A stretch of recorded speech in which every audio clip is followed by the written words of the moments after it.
नमस्कार, कैसे हैं आप सभी। मैं हूं आपके साथ डॉक्टर दिलीप और हाजिर हूं लेकर नवंबर का जो राशिफल है मीन राशि और मीन लग्न के लिए। दोनों के लिए हमारा राशिफल रहता है हमेशा ही। मीन राशि का मतलब है जहां पर आपका चंद्रमा है वहां पर 12 नंबर या 12वें नंबर का राशि है जो मीन है। या फिर आपका जैसे ये चार्ट है, लग्न चार्ट है, उसमें पहले ही भाव में 12 नंबर लिखा है, ये भाव पहला है और जो नंबर लिखा है वो राशि है।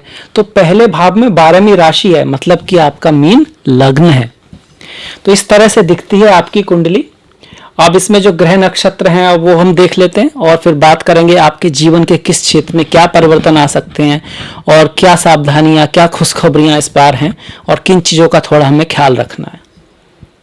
तो देखिए, पहला भाव है जिसमें 12 नंबर की राशि मीन है, उसमें मंगल बैठे हुए हैं। मंगल जो है वक्री हैं। मंगल वक्री हैं आपके 14 तारीख को मार्गी हो जाएंगे, मतलब 13 तारीख तक वक्री हैं। मंगल धन के भाव के, ये जो दूसरा भाव है ये धन का होता है, पैसे का होता है, फैमिली का होता है, इसके मालिक हैं और भाग्य के मालिक हैं। ये नवम भाव है। यहां से अगर गिने देखिए, पहला भाव, ये दूसरा, ये तीसरा, ये चौथा, ये पांचवा, ये छठा, ये सातवां, ये आठवां, ये नौवां। तो ये नौवां भाव है जो भाग्य का होता है, लक का होता है, फॉर्च्यून का होता है, उच्च शिक्षा का होता है, गुरु का होता है, टूर ट्रैवल इन सब का होता है, लॉ का होता है, नियम, लॉ का मतलब नियम, चाहे वो प्रकृति के नियम हो या फिर मनुष्य ने जो नियम बनाए हैं। तो लॉ जो करते हैं लोग, एडवोकेट करते हैं, तो वो मनुष्य के नियमों के उसमें आता है, फिलोसॉफी का होता है। तो ये नौवां भाव है। अब नंबर यहाँ पे 8 लिखा है, तो नंबर ये राशि को दिखा रहा है। राशि इसमें 8वीं है। 8वीं राशि कौन सी होती है? वृश्चिक। हमारी 12 राशियां हैं। पहली राशि मेष है, दूसरी वृषभ है, तीसरी मिथुन है, चौथी कर्क है, 5वीं सिंह है, छठी कन्या है, 7वीं तुला है, 8वीं वृश्चिक है, 9वीं धनु है, 10वीं मकर है, 11वीं कुंभ है, 12वीं मीन है। तो ये जो नंबर है ये राशि है। चूंकि पहले भाव में 12 राशि 12वें नंबर की राशि है, तो आपका मीन लग्न हो गया। तो इस तरह से हम देखते हैं। शुक्र जो है आपके छठे भाव, छठी राशि और 7वें भाव में है शुक्र। शुक्र यहाँ पर रहने वाले हैं आपके शुक्र देखिए 16 तारीख को चेंज होने वाले, मतलब 15 तारीख तक रहेंगे आपके 7वें भाव में और 16 तारीख को चले जाएंगे आपके अष्टम भाव में। सूर्य जो है, जो सूर्य है यहाँ पर है, जो आपका ये अष्टम भाव है जहाँ पर तुला राशि है, वो सूर्य रहेंगे आपके अष्टम भाव में 15 तारीख तक और 16 तारीख को चले जाएंगे नवम भाव में। मतलब उसी दिन जो है शुक्र यहाँ पर आएंगे और सूर्य यहाँ से यहाँ जाएंगे। शुक्र सप्तम से अष्टम आएंगे और सूर्य अष्टम से नवम चले जाएंगे। बुध यहाँ पर 28 तारीख तक रहेंगे। 2 तारीख से वो मार्गी हो रहे हैं, अब तक बकरी थे, ये अच्छी बात है, और अष्टम में ही रहेंगे। बुध का अष्टम में गोचर बुरा नहीं माना जाता, ठीक ठीक होता है। सूर्य का बहुत अच्छा नहीं मानते अष्टम में गोचर, हेल्थ का और पिता का, बॉसेस से थोड़ा ध्यान रखना होता है। तो 16 तारीख तक, उसके बाद वो नवम में आएंगे सूर्य केतु के साथ। गुरु जो है पूरे महीने यहाँ पर 20 तारीख तक रहेंगे, पूरे महीने नहीं, माफ कीजिएगा, 20 तारीख का गुरु आपके 10वें भाव में, प्रतिष्ठा के भाव में रहेंगे, फेम के भाव में रहेंगे, आपकी जो समाज में, जो सोसाइटी में आपका जो ऑरा है, जो इज्जत है, उसके भाव में रहेंगे 20 तारीख तक। 20 के बाद वो एकादश भाव में, लाभ भाव में आ जाएंगे, जहां पर शनि पहले से बैठा हुआ है और एकादश भाव में किसी ग्रह का गोचर शुभ माना जाता है। चंद्रमा से गुरु का 10वें में गोचर ठीक ठीक है और लग्न से शुभ माना जाता है, और 11वें भाव में लग्न से या फिर चंद्रमा से, दोनों से ही सभी ग्रहों के गोचर जो हैं 11वें भाव में बहुत अच्छे माने जाते हैं। तो आपके लिए 20 तारीख के बाद गुरु और शनि जो मुख्य 2 गोचर हैं वो एकादश में होंगे, दोनों के दोनों मार्गी होंगे, तो आपके लिए महीना बहुत अच्छा है। इसके साथ साथ आपके लिए राहु का जो गोचर 3रे भाव में है वो भी बहुत अच्छा है। थोड़ा सा स्वास्थ्य वाला सूर्य का जो गोचर है वो थोड़ा सा स्वास्थ्य का थोड़ा ध्यान रखना है इस महीने में, खास करके 16 तारीख तक। 16 तारीख के बाद उतना नहीं है, पर यह है कि हाँ 16 तारीख तक खास थोड़ा स्वास्थ्य का और आंखों का ध्यान रखना है। इसके साथ साथ बुध जो सप्तमेश हैं वो अष्टम में जा रहे हैं, तो पत्नी के साथ, प्रेमिका के साथ, प्रेमी के साथ, पति के साथ थोड़ा सा खटपट हो सकती है, उनके जीवन में कोई बदलाव आ सकता है और उस चीज़ का थोड़ा ध्यान रखना है कि रिश्ते थोड़ा सा कि उनमें मिठास रहे। इसके बाद चलिए बात करते हैं एक एक ग्रह की, कहाँ वो देख रहा है, कौन सी उसकी दृष्टि है, किस भाव पर वो क्या प्रभाव डाल सकता है, क्या हम सावधानियां बरत सकते हैं। यहाँ एक ध्यान रखने वाली बात है, जो भी ग्रह की आपकी दशा अंतर दशा है उसी का रिजल्ट आपको ज़्यादा आएगा, दूसरों का कम आएगा। ऐसा नहीं है कि नहीं आएगा, क्योंकि हर समय सारे ग्रह प्रभावी होते हैं, पर जो रूल करता है, जो मेन होता है, उसका रिजल्ट ज़्यादा होता है। जैसे कि चंद्रमा जैसे किसी का बहुत ज़्यादा अच्छा नहीं है कुंडली में, तो चंद्रमा की दशा चले या ना दशा चले, व्यक्ति का नेचर में चंद्रमा के गुण रहते हैं कि उसका मन भटकता है, थोड़ा मन कमज़ोर होता है।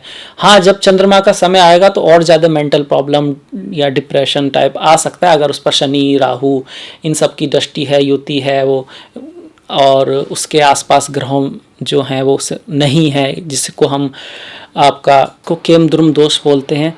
अगर उससे केंद्र में भी कोई ग्रह ना हो और कोई ग्रह उसको देखता भी ना हो, तो फिर वही दोष बनता है। तो उसका रिजल्ट हमेशा ही रहता है, पर बचपन में उसका रिजल्ट ज़्यादा रहता है और एज के साथ साथ कम होता है। ये कोई ऐसा दोष नहीं है कि उससे कोई, जैसा बहुत से लोग डरा देते हैं, ऐसा नहीं है। बिल गेट्स की कुंडली में भी है, तो आप समझ सकते हैं कि एक ही ग्रह से, एक ही दोष से आप कोई फाइनल डिसीजन पे नहीं जा सकते। अब देखिए, हम अपने एक एक चार्ट पे एक एक ग्रह को देखते हैं। तो मंगल की अगर बात करें, लग्न में आए हुए हैं, धन का स्वामी, वाणी का स्वामी, परिवार का स्वामी, भाग्य का स्वामी। तो भाग्य से, वाणी से धन आएगा, पैसा आएगा, अच्छा योग है। पर ज़्यादा रिजल्ट कब आएगा? 14 तारीख से 13 तारीख तक। चूंकि धन का स्वामी बकरी है, भाग्य का स्वामी बकरी है, तो भाग्य साथ तो देगा, पर थोड़ा थोड़ा रुक रुक कर, उसके बाद ज़्यादा अच्छा है। मंगल का लग्न में आना आपको थोड़ा सा उग्र बना सकता है, आपको थोड़ा सा एंग्री बना सकता है, डोमिनेटिंग बना सकता है। हालांकि आपका ऐसा स्वभाव नहीं है, पर फिर भी, पर अगर मंगल की दशा महादशा है और आपकी कुंडली में मंगल इस तरह के हैं, तो आपकी जो पत्नी है या आपके जो पार्टनर हैं, अगर आप स्टूडेंट हैं तो आपके साथी हैं, उनके साथ थोड़ा सा गर्मा गर्मी हो सकती है। तो इस चीज़ का ध्यान रखें कि भाई रिश्ता जो है बड़ा इम्पोर्टेंट है। बातों को समझें और प्यार से समझाएं, बुद्धि से समझाएं, क्या सही है उसकी तरफ जाएं, कौन सही है उस पर, उसके चक्कर में ना पड़ें। इस चीज़ का ध्यान रखें। मंगल की यहाँ से दृष्टि चतुर्थ भाव पर है। जब भी चतुर्थ भाव पर मंगल की दृष्टि पड़ती है और साथ में अगर गुरु की दृष्टि भी पड़ती है, तो ऐसे में व्यक्ति के घर, गाड़ी, जमीन, ये सब खरीदने का बड़ा चांस रहता है। तो आपकी देखिए, मंगल की भी दृष्टि है और गुरु की भी दृष्टि है, तो घर, गाड़ी, बंगला, जमीन, ये सब खरीदने के लिए गोचर तो एकदम हाँ हाँ कर रहा है। बाकी अब बात बचती है कि मंगल में दम कितना है, कुंडली में दम कितना है, दशा महादशा किस चीज़ की चल रही है, वो फाइनल डिसीजन आएगा उधर से। मंगल की सीधी दृष्टि की हमने बात की, जो कि सप्तम पर है, तो पत्नी से, प्रेमिका से, पति से, प्रेमी से, दोस्त से, बॉयफ्रेंड से, उन आपके जो पार्टनर हैं उनसे, दोस्तों से भी रिश्तों में थोड़ी सी खटास यहाँ पर मंगल ला सकते हैं। आपस में लोग थोड़ा सा ईगो को लेकर, कौन सही है, क्या सही है, थोड़ा सा मैं वाली बात थोड़ी सी यहाँ पे आ सकती है। थोड़ा सा अधैर्यता भी रहेगी, जल्दबाजी में कुछ काम खराब हो सकता है, गुस्से में कोई काम खराब हो सकता है। तो इस चीज़ का ध्यान रखें। मंगल की शुक्र पर दृष्टि कामुकता को बढ़ाएगी, कामना को बढ़ाएगी, एक दूसरे के प्रति जो आकर्षण होता है स्त्री पुरुष का, लड़का लड़की का, उसको बढ़ाएगी। इसके साथ साथ कामुकता सिर्फ यही नहीं है, आपकी जितने भी इंद्रिय सुख हैं, किसी अच्छी चीज़ की चाहत, अच्छा खाना, अच्छा पीना, अच्छा कपड़ा, वो सबको, उसको भोग की जो चाहत है उसको शुक्र बढ़ाएंगे। शुक्र बड़े ही उच्च और अच्छे ग्रह हैं, उनके कई लेवल हैं। एक लेवल पर वो स्त्री पुरुष का आकर्षण दिखाते हैं, दूसरे लेवल पर वो व्यक्ति को जो भौतिकता है उसका आकर्षण दिखाते हैं। अच्छी शराब, अच्छी वाइन, अच्छा टेलीफोन और खूबसूरत चीज़ें, खूबसूरत वस्तुएं, खूबसूरत स्त्री, खूबसूरत पुरुष, इनके प्रति आकर्षण। दूसरी तरफ यही शुक्र आपको प्रेम को दिखाते हैं, सच्चा प्रेम, ईश्वर के प्रति सच्चा प्रेम, प्रकृति के प्रति सच्चा प्रेम और भक्ति के प्रति, ईश्वर में विलीन हो जाने को, उसमें डूब जाने को भी शुक्र दिखाते हैं। इसी वजह से वो मीन राशि में उच्च के होते हैं, आपके लग्न में उच्च के होते हैं। और यही कारण है कि मीन राशि वाले भौतिकवादी भी हो सकते हैं और आध्यात्मिक भी बहुत अच्छे हो सकते हैं। वो किसी का कुछ भला करने पे आते हैं। कुछ मीन राशि वाले ऐसे भी होते हैं जो अपना नुकसान करके भी दूसरे का भला कर देते हैं, बहुत ही इमोशनल भी होते हैं। और उनके मन में ठहराव कम होता है। अच्छे गायक, अच्छे कवि, अच्छे राइटर, अच्छे एस्ट्रोलॉजर, ऐसी चीज़ जहाँ पर इंट्यूशन, क्रिएटिविटी की ज़रूरत हो, अक्सर मीन राशि वाले अच्छा करते हैं। इनके जीवन का आखिरी जो पार्ट होता है वो अक्सर अच्छा हुआ करता है, और मतलब कि बच्चे कामयाब होते हैं नॉर्मली तभी अच्छा होगा। तो लास्ट पार्ट जो होता है, अगर जीवन के 3 पार्ट को हम जोड़ें, 30-30-30, आजकल तो 90 तक ही जीते हैं, तो 60 से 90 तक का जो टाइम होता है नॉर्मली उसमें सक्सेस ज़्यादा आती है इनके जीवन में। पॉजिटिव होते हैं, साथ देते हैं लोगों का, और ईश्वर फिर इनका साथ देता है। मंगल की जो 8वीं दृष्टि है वो आपके अष्टम भाव पर है। जो अष्टम भाव है ये सेक्स का है, ये लाइफ आफ्टर मैरिज का है, ये स्कैंडल्स का है, ये कुछ छुपे हुए काम का है। जो भी काम हम छुप कर करते हैं, सामने नहीं करते हैं, जो सीक्रेट हैं उनका है, अकल्ट का है, एस्ट्रोलॉजी का है, मृत्यु का है, आयु का है, छुपी हुई बातें हैं, काला जादू का है, उनका है, उस पर मंगल की दृष्टि है। और वहाँ पर बुध और सूर्य हैं। बुध यहाँ पर लगभग महीने के अंत तक रहेंगे, सूर्य 16 तारीख तक रहेंगे। तो एक तो पिता के साथ थोड़ा सा बना के रखें। बुध पे जो दृष्टि है, वाणी को थोड़ा सा कंट्रोल में रखें। वाणी, गलती में कुछ ऐसा बोल सकते हैं, वाणी में कुछ कमी हो सकती है जिसके कारण अचानक से कोई नुकसान हो जाए या किसी से बात बिगड़ जाए, इस तरह की यहाँ पे संभावना है। बाकी चूंकि ये धन का स्वामी है और भाग्य का स्वामी है, अष्टम को देख रहा है, तो भाग्य से धन आएगा। किसके थ्रू? पैतृक संपत्ति के थ्रू, टैक्स के थ्रू, किसी के बीमा के थ्रू आ सकता है, या फिर लॉटरी लग सकती है। अगर आपकी कुंडली में भी इस तरह का योग है और शुक्र आपकी कुंडली में, मतलब अष्टमेश अच्छे हैं, शुभ हैं, अष्टम भाव पर शुभ ग्रहों की दृष्टि है, तो अचानक से कुछ बहुत लाभ भी हो सकता है, पैतृक संपत्ति मिल सकती है अगर इसमें काफ़ी सारे ग्रह हैं तो। अब चूंकि बुध पर मंगल की दृष्टि है और मंगल बुध आपस में शत्रु हैं, नैसर्गिक शत्रु हैं। बुध वैसे चंद्रमा के शत्रु हैं, बुध चंद्रमा को शत्रु मानते हैं, मंगल बुध को मानता है, पर बुध की और मंगल की कोई खास दोस्ती नहीं है। ऐसे में जब मंगल की दृष्टि बुध पर आती है तो वाणी काफ़ी तार्किक तो होती है, लॉजिकल तो होती है, पर क्रिटिसाइज हो जाती है। आप क्रिटिसाइज करने लगते हैं, और आप जानते हैं कि never criticise, never condemn, never complain, never cry, never curse in life.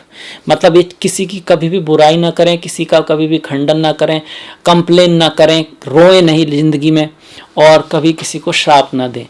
इसका उल्टा करना है अगर आगे बढ़ना है तो। क्यों?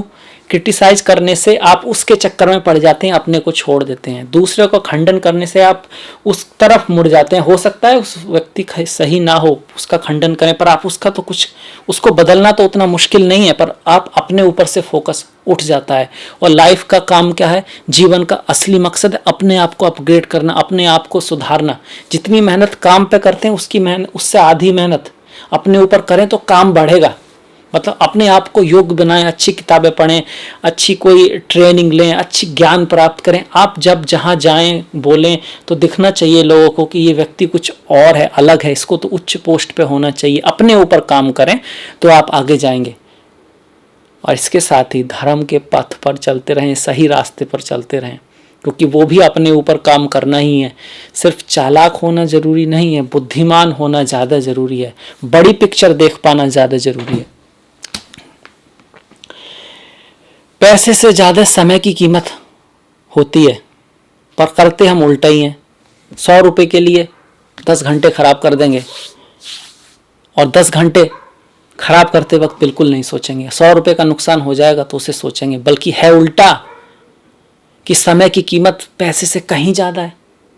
ये समय है जो आपको ये मौका देता है कि आप जी पाएँ या पैसा कमा पाएँ। अगर समय नहीं है तो कुछ नहीं है। तो समय की, जीवन की कदर करना सीखिए, पैसा अपने आप आएगा। और जो लोग अभी उनकी एज कम है तो वो तो बहुत कुछ कर सकते हैं, अगर चाहें तो बहुत कुछ कर सकते हैं। कुंडली डिसाइड नहीं करती है कि आप कहाँ जाएंगे। इन कुंडली सिर्फ इतना डिसाइड करती है कि हाँ यहाँ पर चांसेस ज़्यादा है, यहाँ पर चांसेस कम है।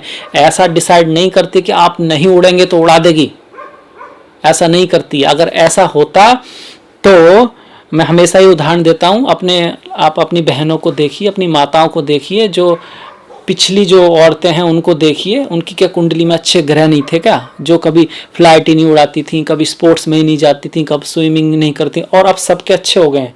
और फिर दूसरी बात, उसी समय में दूसरे देशों में सभी स्त्रियों के अच्छे ग्रह थे क्या कि वो हर चीज़ में आगे हैं, पूरा का पूरा यूनिवर्सिटी संभाल रही हैं। हमारे यहाँ तो कम है ऐसा, ऐसी भी सर्जन है, लेडीज़ ऐसी सर्जन है कि उनके नीचे 50 मेन सर्जन लड़के लोग सर्जन काम करते हैं, बहुत हैं। तो उनके यहाँ क्या हुआ, मंगल कुछ अलग से आए क्या? नहीं, उनको चांस मिला, उनको ज़मीन मिली, क्योंकि बीज अपनी जगह है और ज़मीन अपनी जगह है। जब ज़मीन ही बंजर हो तो फिर बीज चाहे आम का हो या बबूल का, वो बढ़ेगा कैसे? तो अपने बच्चों को ज़मीन दीजिए, माहौल दीजिए, सोबत दीजिए। बाकी जो बीज तो है, बीज की अपनी महिमा है और ज़मीन की अपनी। तो इससे आगे बढ़ते हैं हम। मंगल के बाद बात करते हैं राहु की। राहु आपके लिए हर तरह का सुख देने वाले हैं, आपकी मेहनत करने की क्षमता को बढ़ाने वाले हैं और आपकी कार्य करने की क्षमता को बढ़ाने वाले हैं। और जितना आप मेहनत करेंगे उतना किस्मत आपका साथ देगी। केतु आपको धर्म की तरफ ले जाएंगे, धर्म को जानने की श्रद्धा देंगे और स्पिरिचुअलिटी की तरफ ले जाएंगे, प्रैक्टिकल बनाएंगे आपको। और यहाँ पर राहु केतु का जो ट्रांजिट है आपके लिए बहुत शुभ है। यहाँ बैठे राहु आपकी ऑरा को भी अच्छा करेंगे, आपको सम्मान दिलाएंगे, क्योंकि अगर इस भाव से गिने तो राहु 1 2 3 है। जिस भी भाव से 3 6 10 11 होते हैं उसका अच्छा रिजल्ट देते हैं। दसम भाव से गिने तो 1 2 3 4 5 6, तो पोस्ट प्रमोशन कराएंगे, अच्छी अचानक से कुछ वृद्धि। देखिए राहु का रिजल्ट आएगा, ऐसा नहीं है पूरे 1.5 साल कंपलसरी आपको कुछ अच्छा ऐसे नहीं देते रिजल्ट राहु। चाहे वो केपी वाले कुछ कहें या कुछ भी कहते रहें, ऐसे रिजल्ट राहु कभी देते ही नहीं है, उसका वो नेचर ही नहीं है। अचानक से देते हैं, अचानक से देते हैं, यही स्वभाव है उनका। और एकदम से कुछ काम बन जाना, अचानक से काम बन जाना, और उसकी एक अनुमान लगाया जा सकता है कि अब इसके नक्षत्र में मृगशिरा में है तो मंगल का रिजल्ट देंगे। और ऐसा नहीं है सिर्फ मंगल का ही देंगे, औरों का भी रिजल्ट देंगे, अपना भी रिजल्ट देंगे और अचानक से देंगे। यही ज्योतिष का जादू है। इसके अलावा देखिए दसम का अच्छा देंगे और पंचम का अच्छा देने वाले रिजल्ट हैं। पंचम का अच्छा रिजल्ट देंगे मतलब कि नॉलेज प्राप्त करना, ज्ञान का, वो ज्ञान किसी चीज़ का, पढ़ाई अलग है, उससे निकलने वाला जो ज्ञान है, क्रिएटिविटी, इन्वेस्टमेंट के थ्रू लाभ। पर जो लोग अभी इंटर हाई स्कूल में हैं, मतलब जिनकी शिक्षा अभी उच्च शिक्षा नहीं है, इंटर में ही है, हाई स्कूल में ही है, उन्हें थोड़ा ज़्यादा मेहनत करनी पड़ेगी, तब रिजल्ट आएगा। राहु की जो दृष्टि है वो सप्तम पर है, 1 2 3 4 5, जहाँ पर शुक्र बैठे हैं जो अष्टम के स्वामी हैं। तो ऐसे में पत्नी के साथ, पति के साथ, प्रेमिका के साथ, प्रेमी के साथ थोड़ा सा डिस्टेंस ला सकते हैं। हालांकि शुक्र पर राहु की जो दृष्टि है वो आपको विदेशी पति, विदेशी पत्नी, विदेशी प्रेम का, विदेशी दोस्त, विदेशी प्रेमी से मिलने के चांसेस बनाती है। आपकी मुलाकात किसी विदेशी से हो सकती है। विदेशी का मतलब यहाँ बिल्कुल ये नहीं है कि वो लंदन अमेरिका की हो या का हो, पर कल्चर में डिफरेंस हो सकता है, कास्ट में डिफरेंस हो सकता है। राहु दूसरी शादी को भी प्रेफर करते हैं। जगह से किसी की एक शादी हुई बाय चांस और किसी कारण से वो शादी टूट जाती है या कोई कारण होता है और व्यक्ति दूसरी शादी करना चाहता है, तो उसके लिए राहु अच्छा योग बनाते हैं। राहु की जो नवम दृष्टि है वो आपके शनि पर पड़ रही है, यहाँ से शनि पर दृष्टि पड़ रही है। और 11वें भाव पर जो दृष्टि है, शनि में जो दृष्टि है, तो कार्य को बढ़ा देंगे, मेहनत को बढ़ा देंगे, लाभ को बढ़ा देंगे। पर वो लाभ अचानक से आएगा, ऐसा नहीं कि पूरे 1.5 साल लाभ आता रहेगा। उस 1.5 साल में से कुछ महीने ऐसे होंगे जहाँ पर बहुत ज़्यादा लाभ आ जाएगा। इस तरह से राहु देने वाले हैं। और फिलहाल मृगशिरा में है और मंगल जो हैं लग्न में ही है, धन के और भाग्य के स्वामी हैं। तो धन और भाग्य से अचानक से धन यहाँ पर राहु दिला सकते हैं, राहु दिला सकते हैं। अब इसके बाद हम अगर शुक्र की बात, चौथे भाव की बात करें तो देखिए चौथे भाव पर गुरु की दृष्टि है, घर गाड़ी बंगला का सुख मिलेगा, माता के लिए भी अच्छा समय है। पंचम की भाव की बात करें तो पंचम पर शनि की दृष्टि आ रही है और राहु उससे 11 में है। तो मेहनत करके लाभ होगा, मेहनत करके एक समय आपको नंबर आएंगे। मेहनत तो करनी पड़ेगी, क्योंकि गुरु अच्छे हैं तो काफ़ी हद तक सपोर्ट भी मिलेगा भाग्य का। अगर मेहनत करेंगे तो वो चीज़ें एग्जाम में आएंगी भी।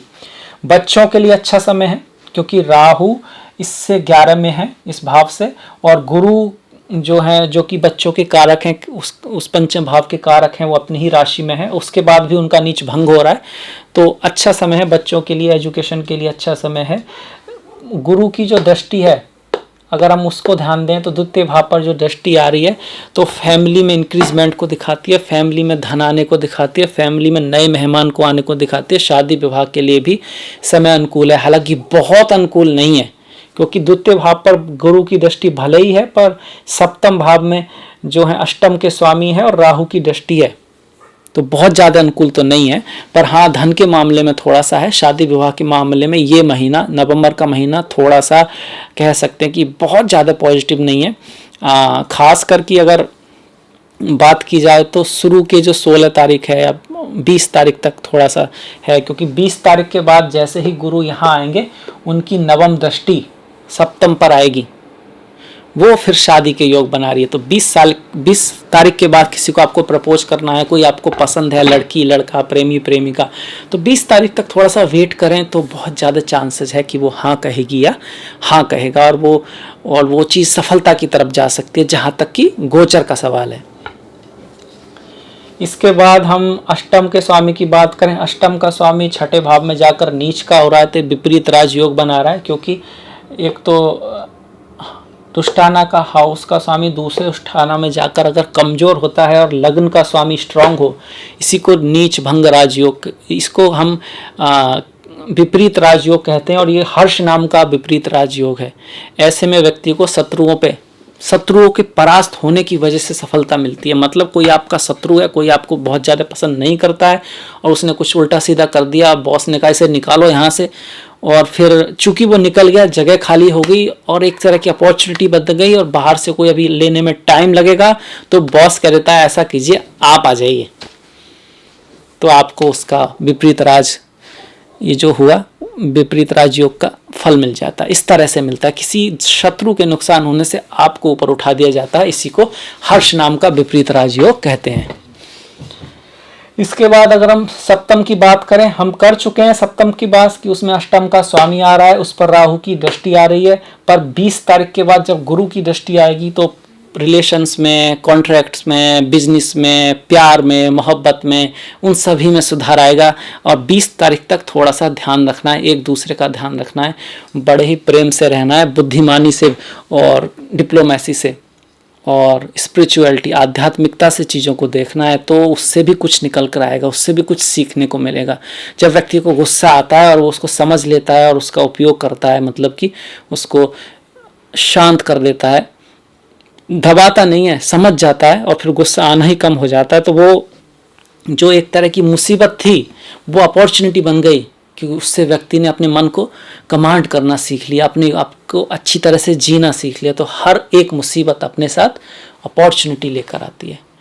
वो कहावत है ना कि अगर किस्मत खराब है तो परिस्थिति आएंगी उल्टी सीधी, आप पर उनका कंट्रोल नहीं है, पर वो जो परिस्थिति में जो चीज़ें आ रही हैं उसको आप अपने यूज़ में कर सकते हो, अगर बहुत मन ध्यान से, अगर बहुत ही उनको आपका अपने ऊपर कंट्रोल हो तो आप उन चीज़ों को यूज कर सकते हो। जैसे कोई पत्थर आ रहा है, अगर आप देख पा रहे हैं आप उससे बच सकते हैं और फिर उस पत्थर का उपयोग कहीं कुछ रखने के लिए, या बहुत सारे पत्थर हैं तो पूरा घर बनाने के लिए कर सकते हैं। ये एक एग्जाम्पल है कि इस चीज़ का महत्व है कि आपका अपने ऊपर कितना कंट्रोल है, या फिर स्थिति का आपको पता ही नहीं है, पड़ रहा है, फटी नहीं, सर फूट सकता है उसी पत्थर से। तो यहाँ समझने की बात है, कर्म महान है। आप ये कह सकते हो कि कर्म ही पंख है, भाग्य तो उड़ान है, कर्म महान है, कर्म ही पंख है, मतलब बिना कर्म के तो पंख ही नहीं है, तो उड़ान तो क्या होगी। तो ये वाली बात है। तो इसके बाद अगर हम देखें तो अष्टम भाव पे आ जाते हैं, जहाँ पर बुध और सूर्य एक साथ बैठे हुए हैं। बुध और सूर्य का ये बुध आदित्य योगा 16 तारीख तक रहेगा। 16 तारीख के बाद सूर्य जो है नवम भाव में आ जाएंगे केतु के साथ।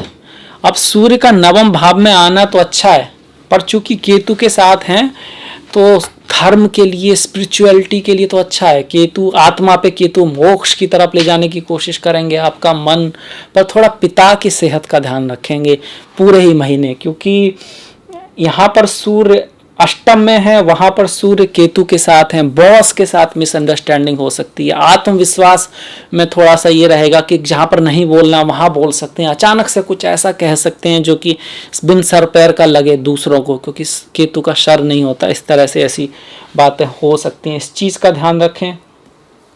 सूर्य यहाँ पर पंचम के स्वामी हैं। बुध यहाँ पर आपके घर गाड़ी बंगला चतुर्थ भाव के स्वामी है, माता के स्वामी है, सुखी के स्वामी है।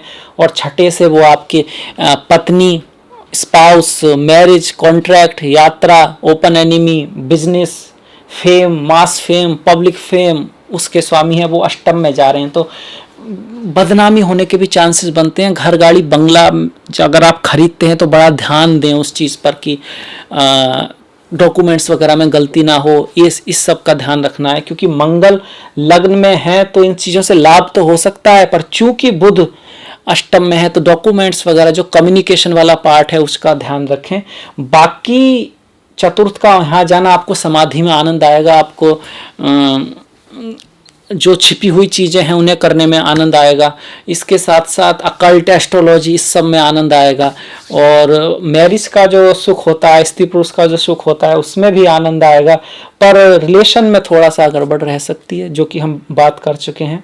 इसके बाद नवम भाव की अगर बात करें तो हम कर चुके हैं। वहाँ पर केतु हैं, धन धर्म की तरफ ले जाएगा, आपको मोक्ष की तरफ ले जाएगा। पर बॉस से, पिता से थोड़ा सा ध्यान रखें। और केतु गुरुओं, अगर आपकी एज ज़्यादा नहीं है तो केतु आपको अपने ही गुरुओं से थोड़ा सा अलग कर सकता है शुरू में। बाद में गुरुओं को दिखाता है, पर शुरू में अलग करता है। अपने जो धर्म है उस पर थोड़ा शक करता है व्यक्ति, और दूसरे के धर्म को जानने की कोशिश करता है। कुछ ज़्यादा ही प्रैक्टिकल हो जाता है शुरू में और बाद में धार्मिक होता है, ऐसा होता है। गुरु की अगर बात करें तो गुरु यहाँ पर अति शुभ है। हंस नाम का महापुरुष योग बनाकर अपनी ही राशि में बैठे हुए हैं। और अब वो आप वक्री भी नहीं है, मार्गी हैं। तो पद, प्रतिष्ठा, पोजीशन, प्रोफेसर अगर आप हैं, टीचर अगर आप हैं, बैंक में अगर आप हैं, किसी तरह का ऐसा काम है जिससे दूसरों को गाइडेंस मिलती है, लाइफ कोच हैं, तो उसमें आप बहुत अच्छा करेंगे। खास करके 20 तारीख तक, और 20 तारीख के बाद भी गुरु का गोचर आपके लिए बहुत शुभ है। गुरु की यहाँ से पंचम दृष्टि जो है धन के भाव पर, तो धन बढ़ेगा, विद्या बढ़ेगी, पैसा आएगा, बैंक बैलेंस बढ़ेगा, धन के नए नए सोर्स खुलेंगे 20 तक भी और 20 के बाद भी, क्योंकि 11वें भाव में भी गुरु का गोचर अच्छा है। घर गाड़ी बंगला ये सब खरीदने का ज़्यादा चांस 20 तारीख तक है। और शादी होने का, किसी के प्रेम में प्रेमी प्रेमिका के मिलने का, किसी प्रेम संबंध का, किसी से दोस्ती होने का, बहुत अच्छा पार्टनर मिल जाने का, चाहे वो बिजनेस का हो चाहे शादी का हो, 20 तारीख के बाद उसका ज़्यादा चांस बन रहा है। क्योंकि गुरु जब यहाँ आएंगे, एकादश में आएंगे, तो उनकी दृष्टियाँ बदलेंगी। तब वो 1 2 3 4 5 तृतीय भाव को देखेंगे। कार्य बहुत बढ़ जाएगा, यात्राएं बहुत बढ़ जाएंगी, पुरुषार्थ बहुत बढ़ जाएगा। आपके भाइयों से जो रिलेशन 20 तारीख तक, छोटे भाइयों से थोड़े से राहु कटु कर सकते हैं, उसमें गुरु फिर उसमें थोड़ा सा शहद डालेंगे, मिठास लाएंगे, चीज़ें थोड़ी अच्छी होंगी। इसके साथ साथ बच्चों के साथ रिलेशन में सुधार आएगा। एजुकेशन हुई, कोई एग्जाम हुआ, उसमें तरक्की की संबंध 20 के बाद ज़्यादा है। इन्वेस्टमेंट से, चाहे गोल्ड में हो, चाहे बैंक में हो, चाहे शेयर्स में हो, 20 तारीख के बाद ज़्यादा लाभ होने के यहाँ पर चांसेस बनते हैं। इसी के साथ साथ बिजनेस में मास फेम मिलने का, और कह सकते हैं व्यापार में, पत्नी के साथ, दोस्तों के साथ, जो भी जिसके साथ भी आपका एक कॉन्ट्रैक्ट है, कम्युनिकेशन है आउटसाइड में, वो बढ़ेगा, उसमें उन्नति ज़्यादा आएगी। कब? 20 तारीख के बाद। 20 तारीख से पहले किसी को बहुत ज़्यादा पैसा ना दें, स्वास्थ्य का थोड़ा सा ध्यान रखें। हालांकि कार्य के लिए अच्छा है, पर ऐसा हो सकता है कि आप किसी को पैसा दें वो वापस ना आए। लड़ाई झगड़े से बचें, क्योंकि गुरु की जब शुभ ग्रह की दृष्टि छठे भाव पर होती है तो लड़ाई झगड़ा वगैरह व्यक्ति ना ही करे तो ठीक है। उसको डिप्लोमेसी से, अपनी बुद्धि से, अपनी विद्या से सुधारे तो लाभ होता है।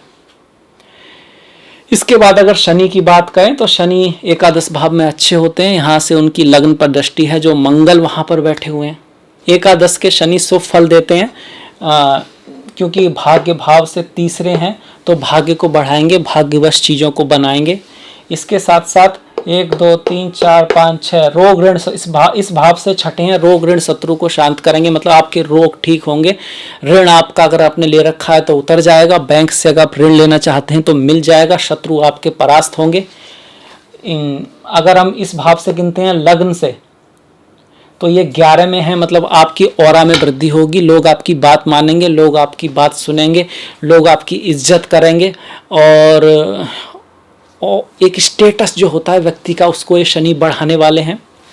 इसके साथ साथ अगर हम दूसरे भाव से गिनते हैं तो ये 10 है, मतलब धन की वृद्धि होगी, वाणी से काम बनेंगे, परिवार में अगर कोई बात होती है तो उसको लाभ मिलेगा, परिवार में आपकी इज्जत होगी, आपका जो माहौल है, जो जहाँ पर आप रहते हैं वहाँ पर आपकी इज्जत बढ़ने वाली है, पैसा आने वाला है।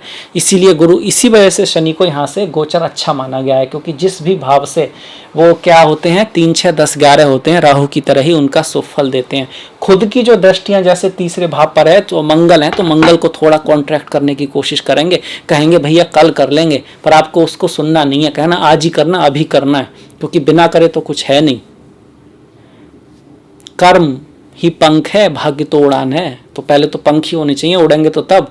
कर्म के बिना तो भाग्य बनता नहीं है, कर्म से ही भाग्य बनता है। और भाग्य बन जाने के बाद भी अगर आप अपनी प्रवृत्ति तीनों तरह की, सत्व, तमस और रजस को साइड में रखकर जो सही है अगर उस तरफ बढ़ते हैं, मन करे या ना करे, मेहनत करना सही है तो मेहनत करते हैं, तब भी आप भाग्य को बदलने की क्षमता रखते हैं। यही भगवान कृष्ण ने कहा है, यही भगवान राम ने कहा है। जो सीधी दृष्टि है पंचम पर शनि की, तो मेहनत करके एजुकेशन में लाभ होगा। बच्चे थोड़े से निराश हो सकते हैं, उनकी थोड़ा स्वास्थ्य का ध्यान रखें, बस हल्का सा, कुछ खास नहीं है, क्योंकि एक गुरु अच्छी अवस्था में है और जो कि इस भाव के कारक भी हैं, और पंचम पर दूसरी कोई अशुभ दृष्टि नहीं है, तो ऐसी कोई बात नहीं है। इनकी जो दसम दृष्टि है, देखिए तो 7वीं हुई, 8वीं, 9वीं, 10वीं, ये अष्टम पर आ रही है, और अष्टम में छठे भाव का स्वामी भी गया है और सूर्य गए हुए हैं जो कि नीच के हैं, और सूर्य जो है वो छठे के स्वामी है, और बुध जो यहाँ पे गए हैं वो चौथे और 7वें के स्वामी है, और वहां से शनि की दृष्टि जो आ रही है वो 7वें के और चौथे के स्वामी पर है। तो घर, गाड़ी, बंगला खरीदते वक्त रिश्ते वगैरह में ध्यान रखना है, और ड्राइविंग वगैरह करते वक्त भी अपना थोड़ा सा ध्यान रखना है, कि अष्टम जो होता है अचानक से चीजें देता है, तो अचानक से धन लाभ हो जाए बहुत बढ़िया, उसका क्या रख, मतलब लॉटरी खरीद सकते हैं, चांस ले सकते हैं, उसका कुछ खास ख्याल नहीं रखना, पर ड्राइविंग करते वक्त हो जाए तो उसका ख्याल रखना है। हालांकि यहाँ से शनि भी आपको अकल्ट की तरफ, एस्ट्रोलॉजी की तरफ, चाले वो क्या बोलते हैं उसको, काले जादू की तरफ, मौत के बाद क्या होगा, असली जिंदगी क्या है, आत्मा क्या होती है, आत्मा का मकसद क्या है, आत्मा का कोई मकसद है भी या नहीं, या सिर्फ हमारे दिमाग का ही सब खेल है, हमारा कोई मकसद ही ना हो, तो फिर क्यों ना एक बैलेंस रखा जाए इंजॉय और कर्म के बीच में, सही क्या है। इसी को स्पिरिचुअलिटी कहते हैं, इसी को बुद्धिमत्ता कहते हैं, इसी को ज्ञान कहते हैं। तो उसकी तरफ शनि आपका ध्यान ले जा सकते हैं। तो एक तरह से मैंने कोशिश की है सारे ग्रहों को कवर करने की, क्या हमें करना चाहिए, क्या हमें नहीं करना चाहिए, सब कुछ बताने की, दिखाने की। मुझे आशा है आपको अच्छा लगा होगा, पसंद आया होगा। तो प्लीज़ लाइक कीजिएगा, सब्सक्राइब कीजिएगा, घंटी वाला बटन दबाना मत भूलिएगा। और इसके बाद हम बात करेंगे त्योहार और व्रत के बारे में। चलिए अब बात करते हैं त्योहारों के बारे में। इस महीने बड़े अच्छे और बहुत सारे त्यौहार हैं, बहुत सारे त्यौहार हैं। और त्यौहार का मतलब होता है खुशी, हंसी, आपस में मिलना, दोस्तों को गिफ्ट देना, दोस्तों से गिफ्ट लेना, अपने भाई बहन, पिता माता सभी के प्रति प्रेम व्यक्त करना और खुश खुश रहना। एक्चुअली ये दिखाता है कि खुशी ज़रूरी है लाइफ में। खुशी से ही व्यक्ति कुछ कर सकता है। हंसी खुशी व्यक्ति तैयारी भी अच्छी कर सकता है, एग्जाम की, नौकरी भी अच्छी कर सकता है, व्यापार भी अच्छा कर सकता है। और स्पिरिचुअल पाथ पे रहने वाला तो खुशी जरूरी है। वहाँ तो पहली चीज ही है चिदानंद रूपा शिवोहम शिवोहम, ईश्वर स्वयं आनंद स्वरूप है। तो आनंदित व्यक्ति ही कुछ कर पाता है, इसीलिए त्योहारों का इतना महत्व है।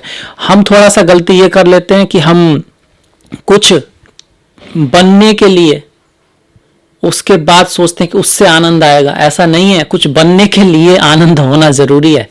वो गोल नहीं है, वो तो जरूरत है, वो तो एक पहली चीज है। अगर आप खुश हैं, आनंदित हैं, तो आप बहुत ऊपर जा सकते हैं, बहुत कुछ कर सकते हैं। खैर, इस महीने के जो त्योहार हैं, सबसे पहले त्योहारों की, फिर व्रत की बात करेंगे। सबसे पहला त्योहार है करवा चौथ का त्योहार है।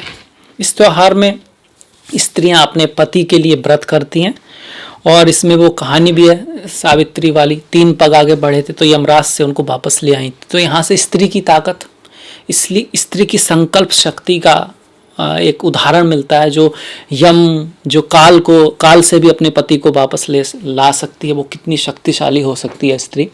तो ये उसको कमज़ोर समझना या क्या फिजिकली, ये एक भ्रम है, कोरा भ्रम है। हम अगर अपने इतिहास को जाएं, माता अनसुईया की कथा, अदिति की कथा अगर हम पढ़ें, तो मेरे ख्याल से पुरुषों से भी ज़्यादा उनमें बहुत सारी ऐसी एबिलिटीज़ हैं जिसके लिए वो पूजा के योग्य हैं, सम्मान के योग्य हैं, और हमें उसको समझना चाहिए, उसको उभारना चाहिए, उसको सामने लाना चाहिए।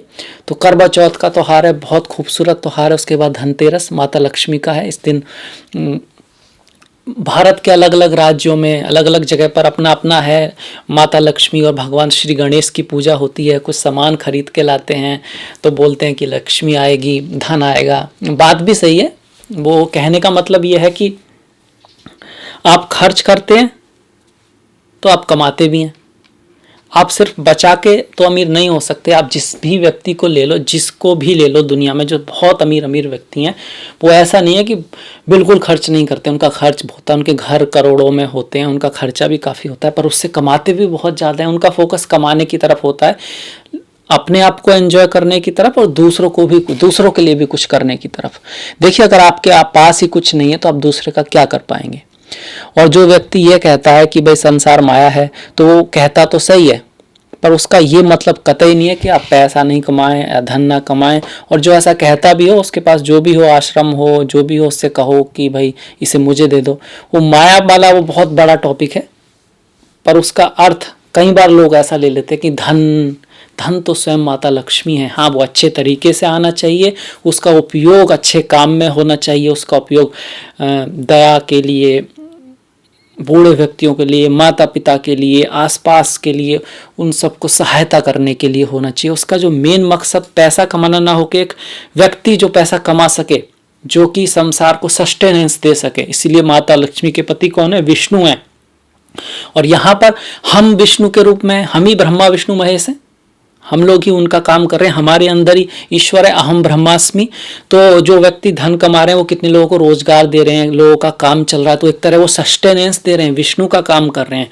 तो ये बहुत खूबसूरत त्यौहार है। और उसके बाद है दीपावली, 14 तारीख को। 13 की धनतेरस, 4 नवंबर का आपका करवा चौथ, 13 का धनतेरस और 14 तारीख की दीपावली। तो आप सभी को दीपावली की हार्दिक बहुत बहुत शुभकामनाएं। बहुत महान त्यौहार है। भगवान श्री राम जब वापस आए थे अयोध्या से, तो ये आपको प्रकाश की अंधकार के ऊपर, ज्ञान की अज्ञान के ऊपर, पाप की पुण्य, मतलब पाप के ऊपर पुण्य की जो जीत है, अच्छाई की बुराई के ऊपर जीत को दिखाता है, उस सिंबल को दिखाता है। राम हमारे यहाँ पुरुषोत्तम मर्यादा भगवान श्री राम, जो उनकी सारी की सारी जीवनी है, एक एक से एक बात से भरी पड़ी है। ऐसा व्यक्ति जो सिर्फ पूरे भारतवर्ष का राज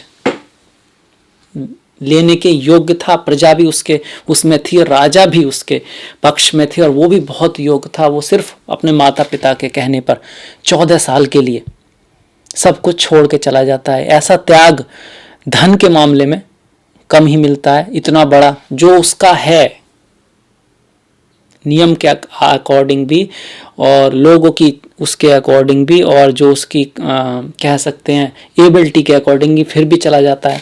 और सिर्फ इसी वजह से, एक तो माता पिता ने कहा, दूसरा उसने कहा, सोचा होगा कि अगर अब वो मना करेंगे तो भाइयों के बीच में शायद कुछ हो, तो उसने पेशेंस रखा। उस कंडीशन में जो उसे सही लगा, उसने अपनी प्रायोरिटी जो चुनी, उसी के कारण वो कौन कहलाए? मर्यादा पुरुषोत्तम भगवान श्री राम कहलाए। तो रामायण को भी पढ़ें, उसमें जो जितनी सारी खूबियां हैं उन सबको भी सीखें। बहुत खूबियां हैं। हनुमान जी की कथा आएगी तो हनुमान जी तो बहुत ही हैं। हनुमान जी में लाखों गुण भरे पड़े हैं। एक तो वो हमेशा पॉजिटिव रहते हैं, मन से प्रसन्न रहते हैं, अपने जो भी उनका लक्ष्य है, साध्य है, भक्त हैं जिसके, उसके प्रति 7 समुंदर तो क्या, वो पूरी दुनिया को मतलब पार कर सकते हैं। तो इतना श्रद्धा जो गोल के प्रति सिखाते हैं, तो उनके तो 1-2% भी गुण आपके पास आए तो आप भवसागर और क्या बोलते हैं उसको, वैतरणी, वो सब तर जाएंगे। तो रामायण पढ़ें, रामचरितमानस पढ़ें, हनुमान जी के बारे में जानें, और दिवाली खुशियों से मनाएं। गोवर्धन पूजा 15 तारीख की, जहाँ भगवान कृष्ण ने अपनी कन्नी उंगली के ऊपर जो गोवर्धन पर्वत है उसको उठा लिया था। जब इंद्रदेव नाराज हो गए तो इंद्र ने वर्षा की थी, तो उन्होंने कहा तब मेरी शरण में आओ, और फिर बाद में इंद्र ने माफी मांगी थी। तो कहने का पर्पज यहाँ पर यही था, कर्म के प्रति एक तो उनका ध्यान था कि आप उस की पूजा कर रहे हैं तो उससे तो अच्छा इस गोवर्धन की पूजा करो, जिसकी गाय जो है हमारी जो है चारा खाती हैं, जो हमें बहुत कुछ देता है। और फिर इंद्र का तो ये कर्तव्य है कि वो बारिश करे। परमात्मा की पूजा ही करनी है तो सिर्फ उस परमात्मा की करो जो इंद्र का भी कारण है और अग्नि का भी कारण है, जल का भी कारण है, और सब कुछ का जो एक परमात्मा है, जो उस भगवान श्री कृष्ण हैं, क्योंकि उनका असली रूप वही है। उन्होंने कहा कि सारा संसार, सारी दुनिया, सारा यूनिवर्स मेरे अंदर है, मैं हर एक कण के अंदर हूँ, उसके बावजूद भी वो मेरे अंदर नहीं है, मतलब फिजिकली नहीं है। जिस तरह से आकाश में बादल रहते हैं पर वास्तव में वो आकाश को छूते नहीं है। तो थोड़ा सा कॉम्प्लिकेटेड है शब्दों में समझाना, क्योंकि ईश्वर को समझना तो शब्दों में पॉसिबल नहीं है। उन्होंने कोशिश की है समझाने की, थोड़ा सा उसके आसपास पहुंचाने की। तो गोवर्धन पूजा, उसके बाद भाई दूज, भाई बहन का त्यौहार, पवित्र त्यौहार, जिसमें बहन जो है भाई के लिए कुछ लंबी उम्र के लिए वो करती हैं, भाई उनसे रक्षा का वचन देते हैं कि वो उनकी रक्षा करेंगे। इस तरह से ये त्यौहार भी अलग अलग तरह से मनाया जाता है, पर एक तरह का पवित्रता का त्यौहार है, बहुत ही स्ट्रॉन्ग रिलेशन करता है भाई बहन के बीच, और पारिवारिक त्यौहार है, प्रेम बढ़ता है। देखिए, प्रेम ही जीवन का सार है, बाकी तो सब उसको पाने के तरीके हैं, प्रेम, आनंद, और जो आत्मीयता है वो मोह नहीं, आत्मीयता, क्योंकि हर किसी में ईश्वर है, हर के प्रति जो आत्मी के अंदर जो आत्मीयता है, जो प्रेम है, वही सार है। तो त्यौहार उसका एक कारण है, एक इंस्ट्रूमेंट टाइप से है, उस तक पहुंचाने का एक तरीका है। जो भी हम करते हैं, जैसे पूजा करते हैं, तो वो हमको जगाने का एक तरीका है, और उसका असली मकसद जो लोग समझते हैं वो बहुत फर्स्ट क्लास, बहुत अच्छी चीज़ है। जो नहीं समझते हैं वो भी समझें, इसके बारे में पढ़ें, सेंस क्या है उसको समझने की कोशिश करें, क्योंकि वो उसका जो मेन मकसद है वो आपको जगाना है, उठाना है, और आपको अपने लक्ष्य तक ले जाने की कोशिश करना है। और कभी थको नहीं, उसके लिए वो एनर्जी देते हैं आपको। पूजा एनर्जी देती है, व्रत एनर्जी देते हैं, मन को कंट्रोल में लाते हैं, और जिसने मन को जीत लिया उसने संसार को जीत लिया। इसके बाद 20 तारीख की छठ पूजा है, और 30 तारीख की श्री गुरु नानक जयंती है। देखिए, गुरुओं को हमारे जो संस्कृति है उसमें बड़ा सम्मान दिया गया है। गुरुओं को गुरु गोविंद दऊ खड़े, काके लागू पाए, बलहारी गुरु आपने गोविंद दियो बताए। तो ईश्वर से भी पहले गुरु की पूजा की जाती है, क्योंकि गुरु ही हैं वो जो आपको ज्ञान देते हैं। उस ज्ञान के बिना ईश्वर को पाना बड़ा मुश्किल होता है। हालांकि गुरु भी ईश्वर स्वरूप ही है, क्योंकि हर सब तरफ परमात्मा है, पर फिजिकली पहले हम गुरु को ही देखते हैं, माता को देखते हैं, पिता को देखते हैं, वो हमारे पहले गुरु होते हैं। तो उनका बड़ा महत्व है, उनका बड़ा महत्व है, और ये रिस्पॉन्सिबिलिटी गुरुओं की भी बन जाती है कि वो इतने महत्वपूर्ण है कि अपने बच्चों को अच्छी शिक्षा दें, अच्छी सराउंडिंग्स दें। क्योंकि अगर बंजर भूमि में आप आम का भी पेड़ डाल दो तो वो उगता नहीं है। भूमि मतलब एनवायरमेंट, बीज मतलब स्वयं बच्चा।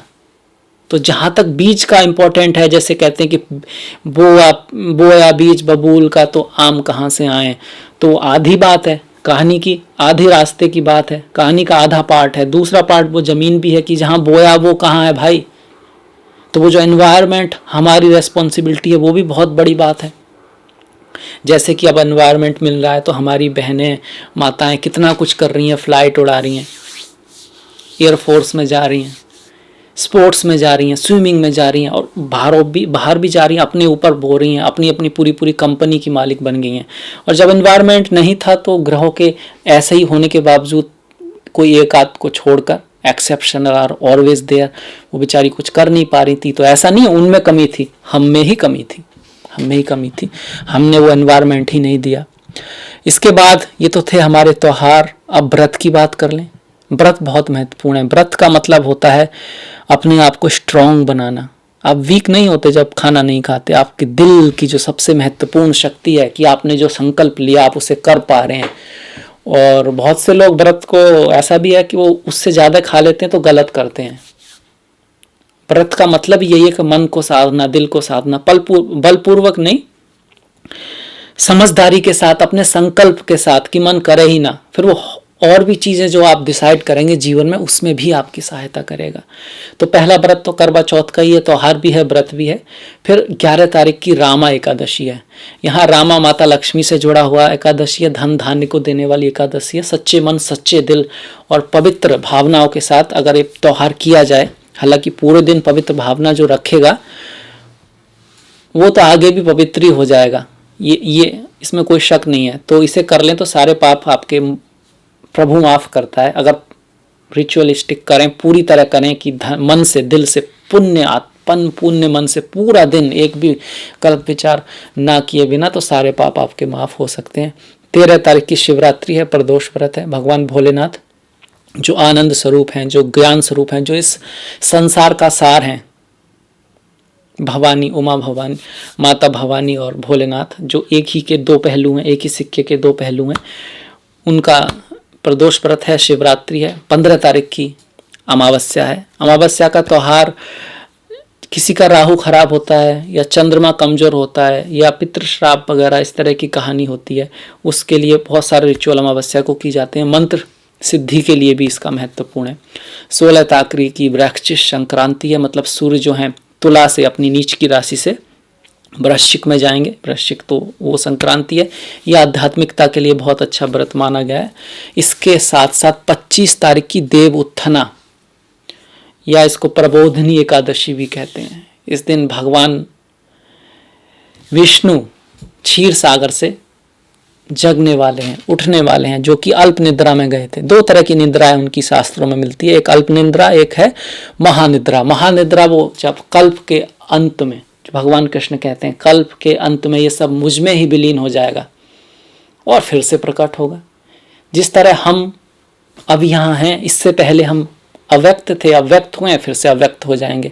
तो वो महानिद्रा होती है, उसमें सब कुछ प्रभु में ही विलीन हो जाएगा और वो फिर से व्यक्त होगा, फिर से सृष्टि की रचना होगी और प्रभु की माया से या प्रभु की शक्ति से, या शक्ति और प्रभु एक ही हैं, उनसे फिर से वो अपने कर्म अनुसार चीजें बनेंगी। तो ये जो एकादशी है, इसमें तुलसी विवाह का भी है। इसके एकादशी के बाद विवाह वगैरह ये सब होंगे और बहुत सारी चीज़ें होंगी, शुभ चीज़ों के लिए समय अच्छा आएगा, ऐसा माना जाता है। और 30 तारीख की कार्तिक पूर्णिमा है, गुरु नानक जयंती है। पूर्णिमा का अपने आप में महत्व है और गुरु नानक जी का भी अपने आप में बहुत महत्व है। तो ये था मेरी तरफ से त्यौहार और व्रत। तो मुझे आशा है कि आपको ये जो पसंद आया होगा, अच्छा लगा होगा, इससे आपको कुछ लाभ मिलेगा। अगर ऐसा है तो प्लीज़ सब्सक्राइब, प्लीज़ शेयर, ताकि दूसरे लोग भी देख पाएँ। और घंटी वाला जो बटन है उसको दबाना मत भूलिएगा। डिस्क्रिप्शन में मैंने अपना लिंक दिया है, फेसबुक, इंस्टाग्राम, ट्विटर। आपका सहयोग बहुत महत्वपूर्ण है, इसलिए प्लीज़ लाइक, प्लीज़ फॉलो। इसी के साथ मिलेंगे नेक्स्ट वीडियो में, तब तक के लिए नमस्कार।